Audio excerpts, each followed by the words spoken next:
Hello and welcome to the Wire Talks. I'm Siddharth Bhatia. Anti-immigration sentiment seems to be building up in countries like the United States, Britain, Canada, and Australia. Some of it is also directed towards Indians who are a visible minority and have moved to these and other countries as professionals, students, etc. In Ireland, there have been instances of racial violence against Indians, and in other countries, rallies have been held voicing their protests against Indian migration. In Australia, an MP, Jacinta Price, claimed that the Labour government was bringing in too many Indians so that they would vote for it. The Indian government has said it is monitoring the situation. Why is this happening? Indians move to Australia and other countries for economic betterment and contribute to the local economy and society of their host countries. I invited Surjeet Dhanji, an academic fellow at the Australia India Institute and a scholar whose research sits at the intersection of migration, identity, and diaspora studies. Her work explores how communities, particularly those of South Asian heritage, negotiate belonging, cultural identity, and integration across diverse contexts. Welcome to the Wire Talks, Surjeet Dhanji. Thank you. Thank you for inviting me. To begin with, why is there this sudden upsurge in anti-immigration sentiment? Anti-immigration sentiment is nothing new in Australian environment. It is the very fundamental policy context that describes Australia, really. What is different is that racial relations in Australia have been shaped by policies and public debates that periodically reconfigure who is regarded as an insider and who is regarded as an outsider. And the contemporary debate is situated, within the White Australia policy, that Australia is for white people only. And then came the migrants from Europe.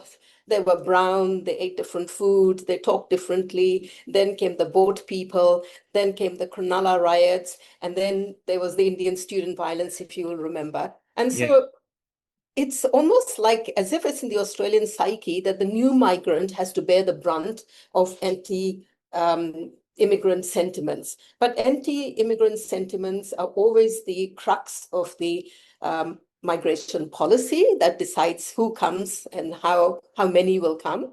Plus, also, it also rears up its head when the elections are around the corner, just to use it as a sentiment gathering public, issue. No, but Surjit, White Australia policy is quite old. Since then, as you pointed out, so many different communities have come. And Australia is multicultural now. Hasn't there been some sort of integration at least? Actually, interesting that you asked that question. The integration is there. It's a very multicultural society and a democracy. And diversity is the one that everybody talks about. Australia has a wide diversity in its many people. People of all nations live here. And, Melbourne, of course, is the most livable city for that very reason. However, I think COVID brought out a lot of increasing discrimination against people of Asian descent, for instance. Chinese international students, I did my research on that, were discriminated against. There were racial slurs, and they were told, they were COVID, the virus, they brought in the virus, and to go back home. So they bore a lot of the crux at that time. I'll come back to the Indian international students a little bit later when we discuss the anti-Indian sentiment. So all of the political rhetoric, what happens, the sentiments, they also happen within the political rhetoric, because we didn't have very good geopolitical relations with China at that point. And the foreign threat, as you say, it actually translated into everyday abuse of ethnic groups.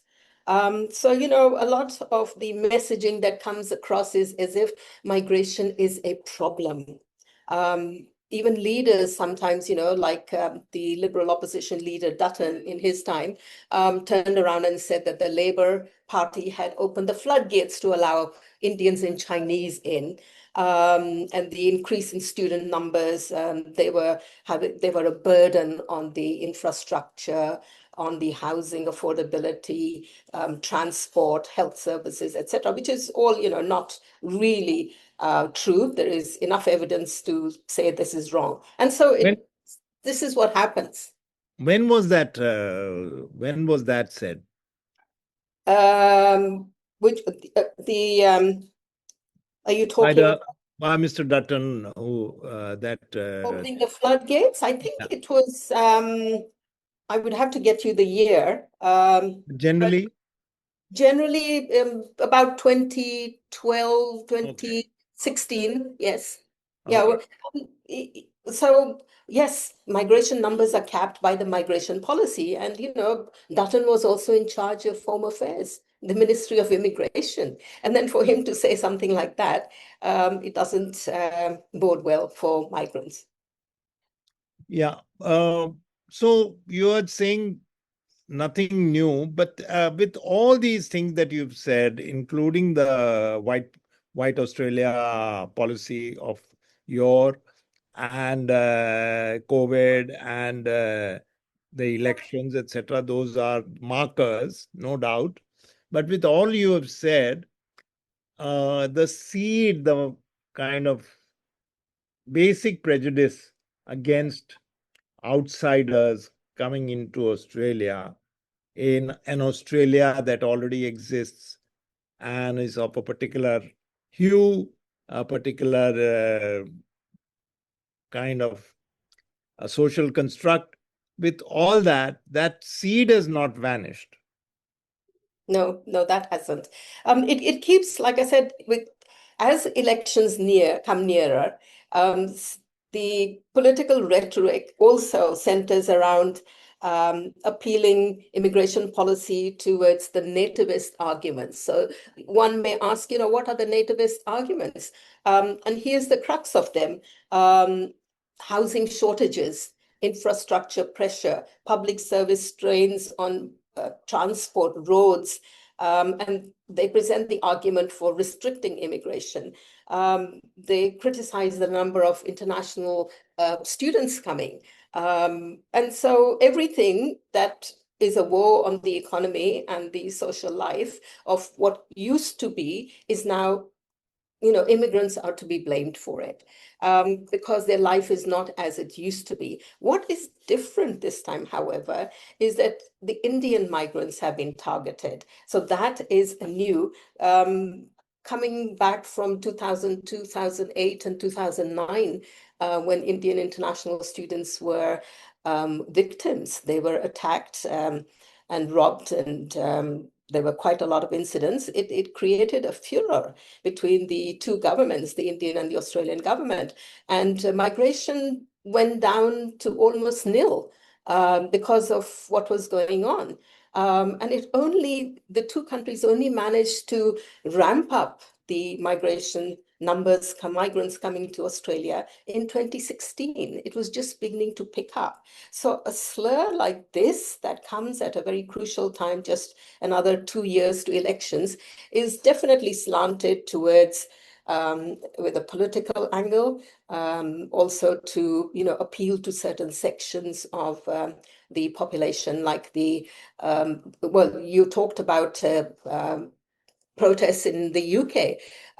They're also happening here. They're happening in Europe. And in the UK, there's quite a lot of social media activity as well, where migrants are actually going and asking questions of the population that is complaining and saying,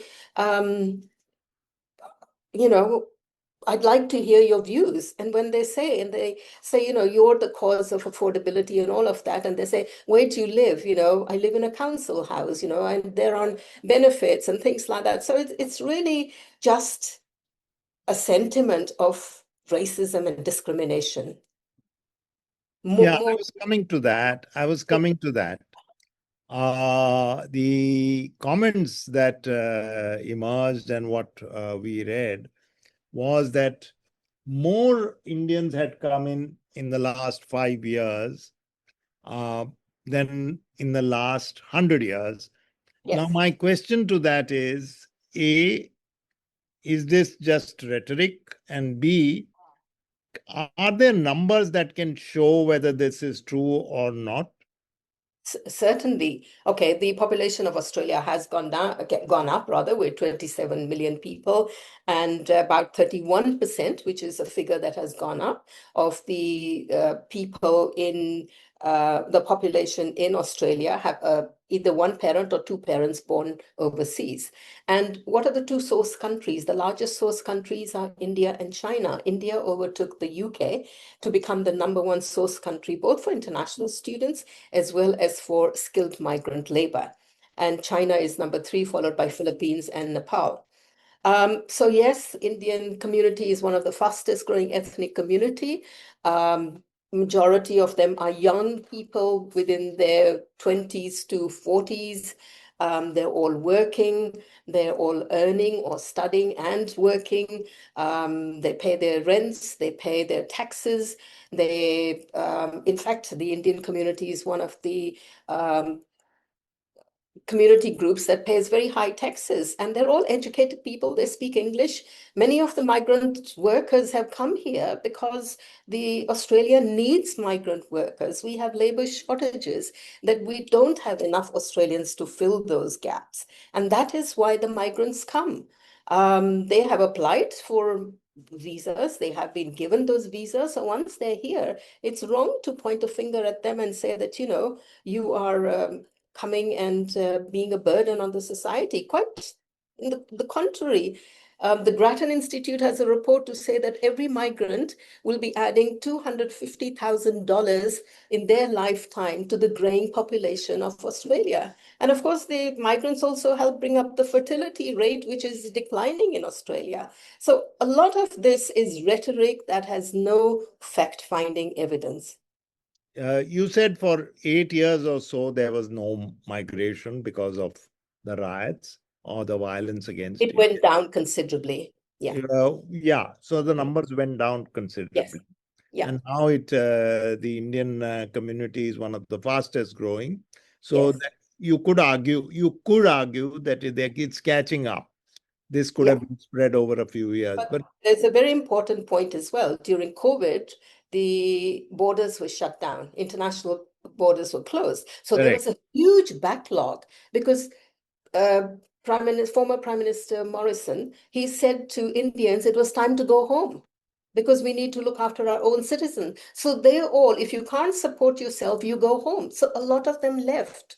In fact, they were left in limbo in India, and I've written a paper on that as well. And everybody forgot about them. And then they had to revise their visas and everything. So everybody came at one big go. So there was a big influx, that's true. But it was due to the backlog in the policies, sorting out their visas and revamping the migration policy after the borders were opened.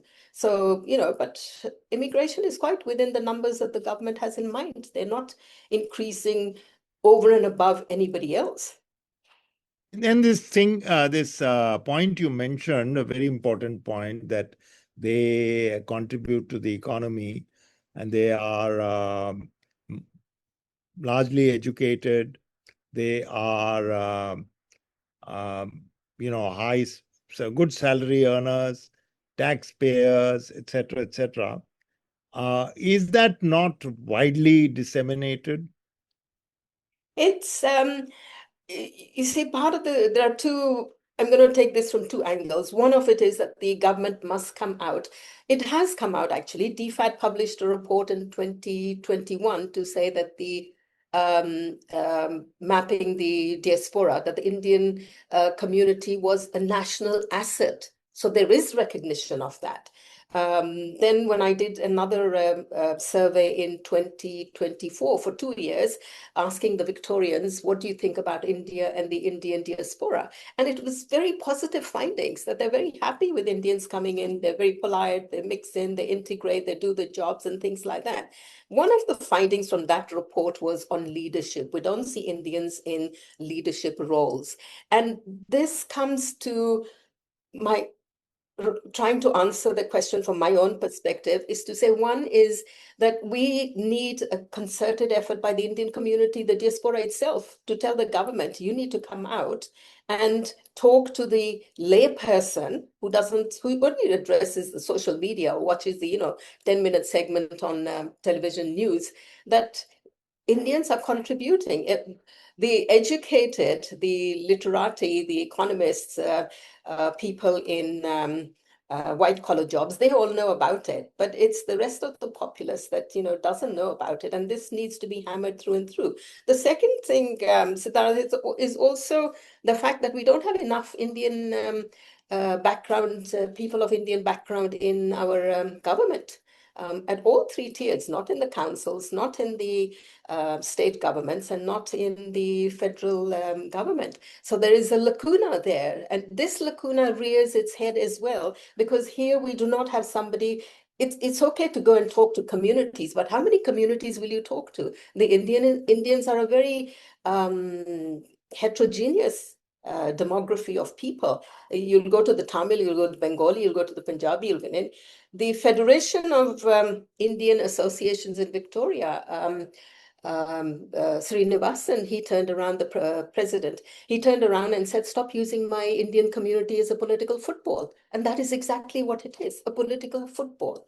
It is not true that the Indian laborers are brought in as a voting bloc, because when they come in, they don't come in thinking, I'm going to vote for Labour, I'm going to vote for Liberal. It takes them several years, first of all, to understand the political system, how the voting system in this country works, which is entirely different from how it works in India.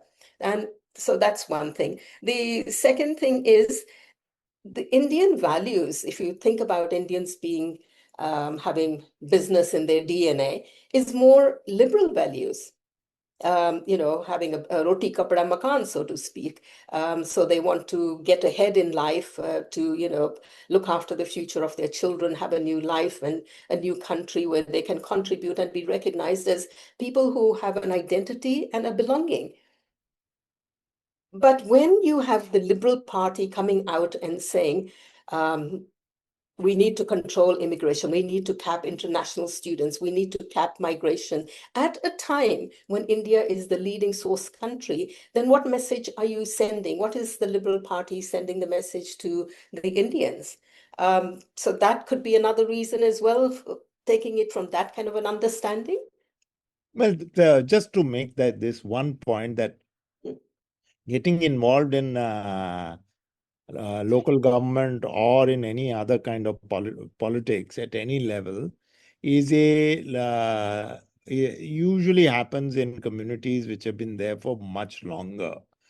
So, for example, in Canada, in Vancouver, in BC, and now increasingly in Toronto, they've been around for the last, say, 3 generations, 4 generations, and have built up this level of confidence to begin with.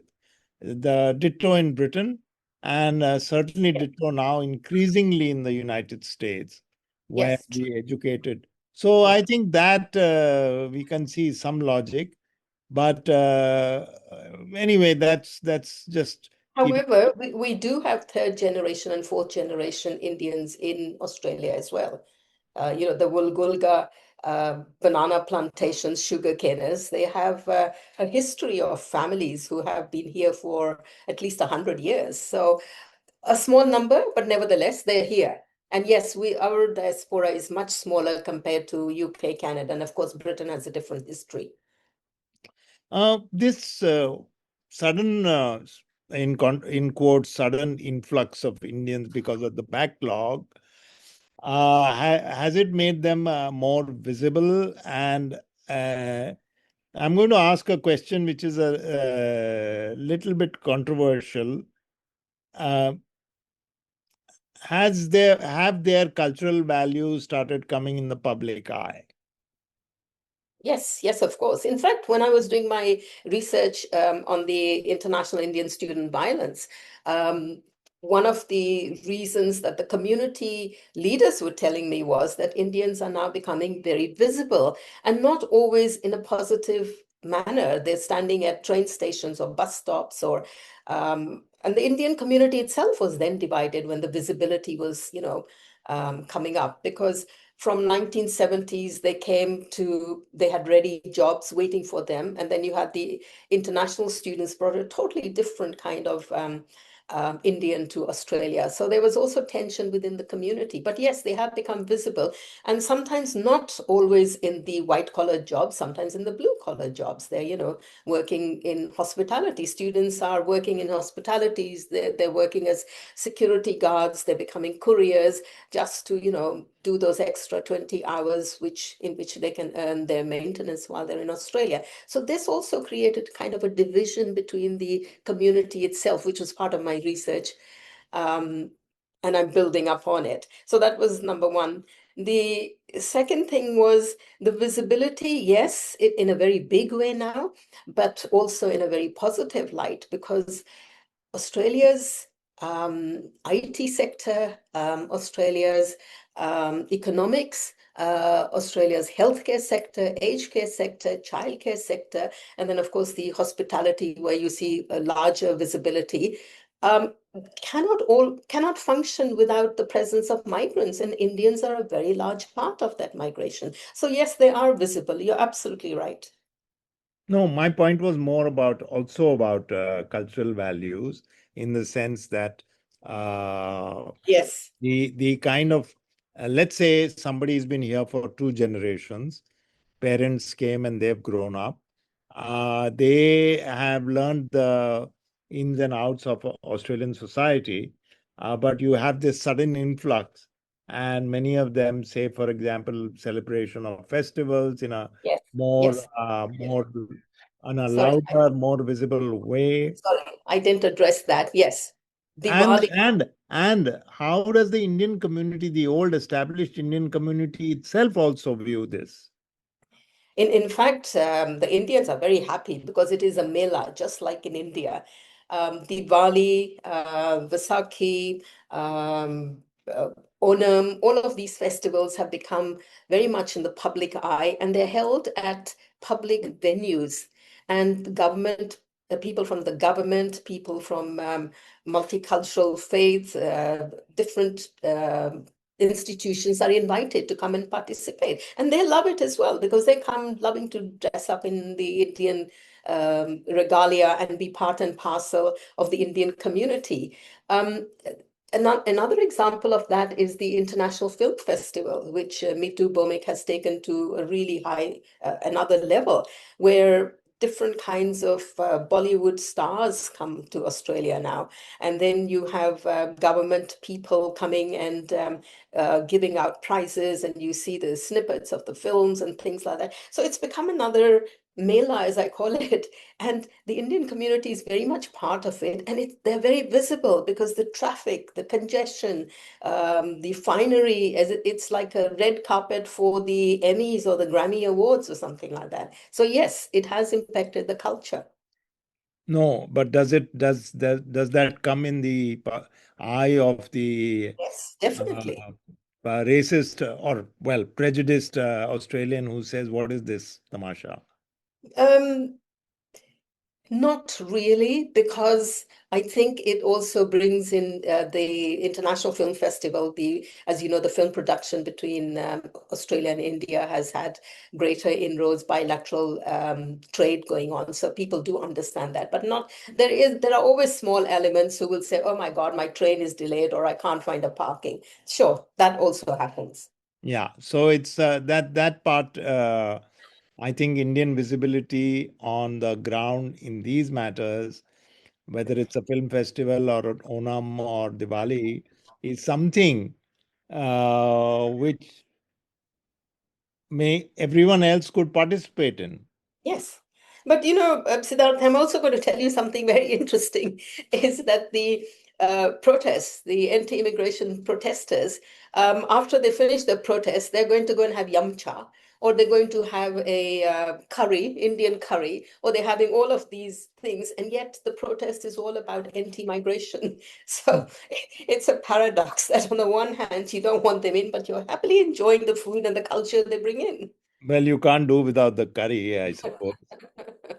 Yes, true. Um, with all these things happening and the rallies and the comments closer to the election by Australian MP, the Australian MP, what is the mood among Indians now?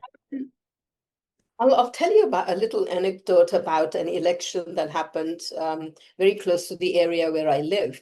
It's called Werribee, and Werribee had a by-election because the long-standing Tim Pallas Labour MP from Werribee, he was a former treasurer for the government, and his seat became vacant because he stepped down, and so we had a by-election. And it is safe Labour seat. For the first time, Werribee is very much of an Indian bloc as well. Not an Indian bloc, I would say. It's saturated with Indian population.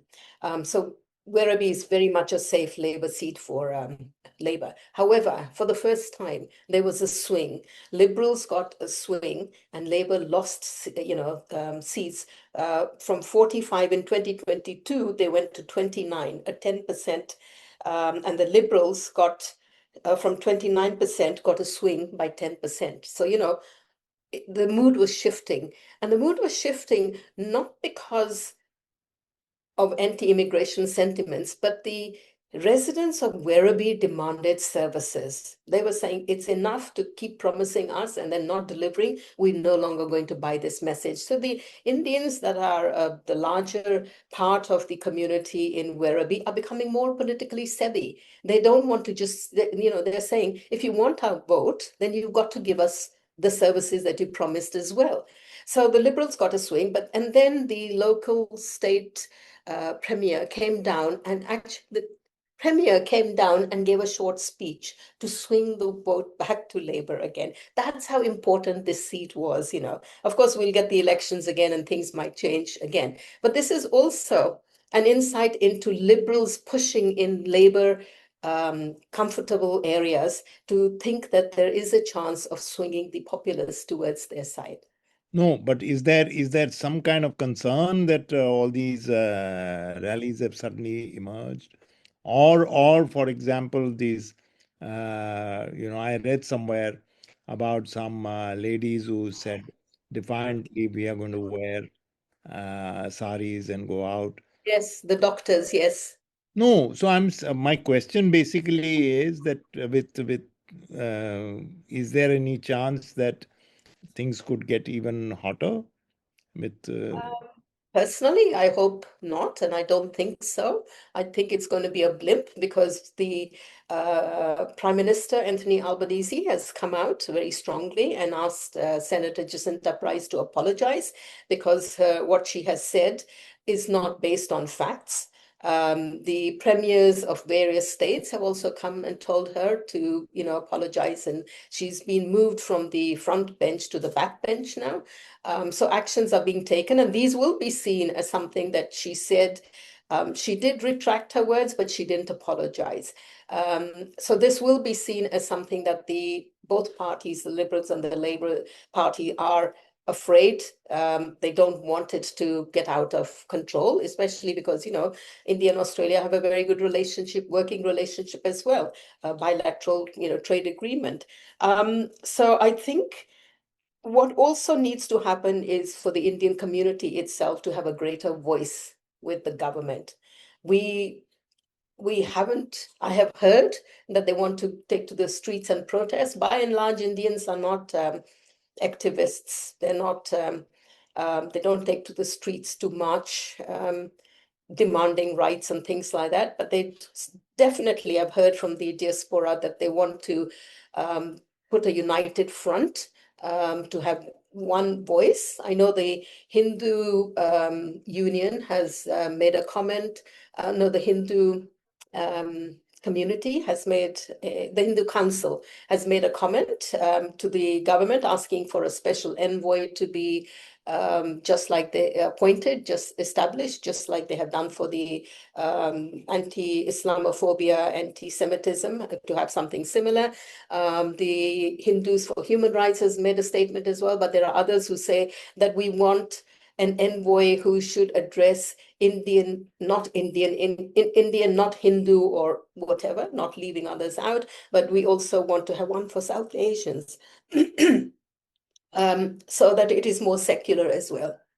Yeah, well, that's going to be another within the flashpoint within the community, Yeah. because I think there is greater consciousness among Hindus, and which is not something that others like. I think that clash between the secular element, which wants a joint operation, a Yes. joint voice, and Yes. the Hindu is something that is mirroring what's happening in India. Yeah. So I think that's something that the community will have to keep an eye on for itself. It has nothing to do with outsiders. No, in fact, the something that Australia is very wary of is when migrants bring their cultural, political baggage from home and bring it to the countries of settlement. That can become problematic. It's happening with the Israeli Gaza thing. It's happening with the Palestine, and so these protests have also, taken center focus at the moment. And also, what is happening is the Australians are following the rhetoric that Trump has in the US, what the UK is facing as well, France and Germany. So all of them, it's also, and the social media is free. Everybody gets news, instantaneous news. Nobody looks for facts. Nobody fact checks. Just what interests you, you take it and then you buy it. No, so and the same thing are you saying is happening within the Indian community? Well, some of them, yes. A lot of them don't like to get into the political arena and don't like to bring the politics from home. But sure, there are some elements of um, politics from India, growing in Australia as well. Yeah. That's something that we are seeing in Britain, and we are seeing in Canada from what one reads. Yeah, is this the British rally in Britain and what's happening elsewhere? Is there some kind of connect among right-wing forces? No, not really. Britain, the context of Indians in Britain is very different from Indians in Australia. And even the right-wing politics. And what is happening. It is right-wing politics, that is for sure, that is the link, but I'm not sure that there is a direct link between the parties in England, in UK, and in Australia. Though I have read something very briefly today, and I have to look at it more. The Turner group in the US has presence in Australia, so I'm not sure. I have to look that one up. The my last, I mean, I just want to kind of sum up quickly one or two things you said, but I'm going to take a strand from there and move on. And that you are saying that there are elements who are creating this kind of anti-immigrant this, but it's the elections are certainly the coming elections, we're 2 years away, are certainly one reason, as well as the fact that there has been a greater visibility, especially among Indians, because of the backlog. But is Not this only the backlog, the visibility even in when you Siddhartha, when you look at the US, you see the number of Indians who are CEOs of leading organizations and things like that. That kind of information permeates here as well. And then we start getting, our local ethnic newspapers also broadcasting our own leaders here in those businesses. So yes, the visibility does go up, both uh, in business as well culturally. And are there any top CEOs of Australian companies? Oh, yes, I'd have to get you a list. Yes, there's quite a few, a lot in the IT business, in the pharma business, in the health So sector. that's something which is inspiring. I mean, Yes, that's yes, something that can be pointed out to other yes. Australians who get all It het up. it has, the government has taken note of that, and it is in the government's 2021 mapping the Indian diaspora as the national asset. It's all there, but like, how many people will read that report? No, my question was going to be, with the elections coming up in Hmm. 2 years, do you think anti-immigration sentiment and anti-Indian sentiment will grow or become more obvious for the next few months at least? Um, Hopefully, I personally, I don't think there will be a hype. There will be pushback, certainly from the Indian community, and then it probably won't, rear its head. And that is my personal view. I think behind locked doors, there's going to be a lot of communication and dialogue going on between the community and multicultural groups and institutions, that we do not want a repeat of this kind of, because the flyers went out against the Indian community. They were singled out, they were targeted. So I don't think Indians are going to accept that. And I don't think the government leaders want this kind of rhetoric as well. Has there been any violence so far recently? No, no, not really. No, not related to the Indians. No, Okay, so it's not a repeat of 2008. no, not certainly not. No. Okay. In fact, there's a lot of media humor on the media, when you ask somebody, what will happen if all the migrants leave and things like that. There are lots of memes and jokes coming around. So um, people are working in different areas to make us laugh as well. Okay, so it's not as shall we say heated up, or no, it's not causing any kind of serious problem at the moment. Uh, No, this, go ahead, and go ahead. their presence in white and blue collar jobs is perhaps maybe noticed, but is it resented? From what you're saying, probably not, because how do you resent a nurse or a doctor or an IT specialist? Yes. Well, interestingly, today is Australian Citizenship Day, and it is a day of acknowledging your sense of identity and belonging. And on the radio, I was listening to conversations where Indians were being asked, so you've become a citizen, what do you feel about it? And then they talk about belonging and identity, and the Indian turned around and said, "Don't judge me by my color.